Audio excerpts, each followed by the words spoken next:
আমি বারবার বলছি কথাটা, ডক্টর জামাল নজরুল সাহেব, উনি চিটাঙ্গের বিনয়ী মানুষ, এই জন্য মায়া সারতে পারে না দেশে, ক্যামব্রিজের টিচার ছিল 2013 সাল পর্যন্ত, মারা গেছে তখন ক্যামব্রিজের টিচার, উনি ক্যামব্রিজের টিচার তখন। আমি মনে হচ্ছি স্টিভেন হকিং ওনার টিচার মনে। বললাম যে স্টিভেন হকিং আঙ্কেল তো নাস্তিক, ও তো আপনার টিচার, হতো না, ও তো আমার 2 বছর জুনিয়র। তো আমি বললাম যে স্টিভেন হকিং কি নাস্তিক নাকি? আল্লাহকে বিশ্বাস করো না? একই, ওরা তো একদম একই রুমে, একই স্টাডি, একসাথে ছাত্র, 2 বছর জুনিয়র সিনিয়র জুনিয়র, একসাথে টিচার, একসাথে গবেষক, একসাথে গবেষক। তো উনি আমাকে জবাব দিলেন যে ওরা তো বিজ্ঞানী মানুষ না, ও তো ওরকম নাস্তিক না, তোমরা যেভাবে বলছো সেরকম নাস্তিক নাও, ওই রকম নাস্তিক না।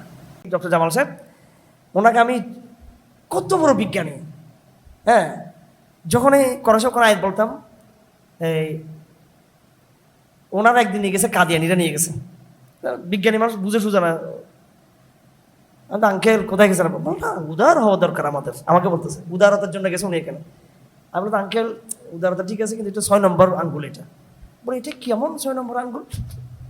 আমি বললাম আঙ্কেল এটা 5টা আঙ্গুল হলো যে তাওরাত, জবুর, ইনজিল, মুসা, ঈসা, ইব্রাহিম, হারুন ইসলাম, দাউদ ইসলাম, ইব্রাহিম, নূহ, এরা আমরা সব এক মোটামুটি।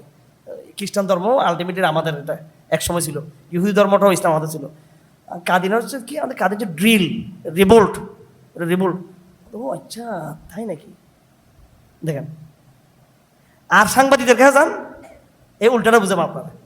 তো এই জামাল সাহেবরা আমরা দাওয়াত দিয়ে দিয়ে, আর ওনার এক চাচা ছিল, ওনার আব্বার ইয়ে মানে ছোট সৎ ভাই আর কি। তা আমরা 2 জনে মেহনত করে ওনারা আগা গোড়া 100 ভাগ কাদিনের দিকে গিয়েছি, ওনারে ফিরেছি আমরা। একজন ক্যামব্রিজের টিচারকে কোত্থেকে ফিরেছি আমরা। আমি আজকে কোরআন প্ল্যাটফর্মে দাঁড়িয়ে বলতেছি এই কথা আপনাদেরকে, আলহামদুলিল্লাহ আমার দাওয়াতের সাফল্য। ওনাকে ফিরেছি কোত্থেকে? কাদিনী। এরপর দেখি যে জাসদ, বাসদ, শাহবাগ, এখানে যাই উনি, আমাদের এখান থেকে ফিরতে হবে এদেরকে। এরপর ওনার বাসায় যাওয়া সম্পর্ক করলাম, করতে করতে করতে করতে 70% 80% ওনারা ফিরেছি এখান থেকে। কথা বুঝে আসছে? আমার মতো ফোলা, তখন আমার বয়স আরও কম ছিল, আমি এত কিছু জানতাম না তখন। আমি আরও 15 বছর ছোটো ছিলাম, 16 বছর ছোটো ছিলাম, 17 বছর ছোটো ছিলাম, আরও আগের কথাইগুলো। প্রত্যেকে বলতেছি হিম্মত করে দাওয়াত দিবেন। আমি এই কথা বলার উদ্দেশ্য হলো আপনাদের মধ্যে যেন আত্মবিশ্বাস থাকে, কি থাকে, যে আসলে আমরা একটা সত্য জিনিস আছি। আফসোস মুসলমানদের ঘরে সত্য জিনিসটা আছে, কিন্তু মুসলমান সংশয়বাদী। আর ওদের কাছে একটা মিথ্যা জিনিস আছে, কিন্তু ওরা কি এটা নিয়ে এরা কি কনফিডেন্ট। একটা মিথ্যা বস্তুকে ধারণ করে তারা কনফিডেন্ট, আর আমরা একটা সত্য ধারণ করে আমরা কি কনফিউজড। কথা বুঝে আসছে আপনাদের? সুতরাং এই নেগেটিভ কোরআনের, এটা কোনো নেগেটিভ না, এটা বাস্তব বয়ান। এই 30 থেকে 39 নম্বর আয়াত সৃষ্টি তত্ত্বের বিষয়, এটা আমরা এইভাবে তুলনামূলক স্টাডির মাধ্যমে আমরা ইসলামের তৌহিদের বয়ানকে বিজ্ঞানের বয়ানের চেয়ে আমরা গুরুত্ব দেব। বিজ্ঞানের প্রচলিত সূত্রে সমাধান নাই মানব জাতির সমাধান আছে কোরআনের সূত্রে। এই একটা কথা বললাম।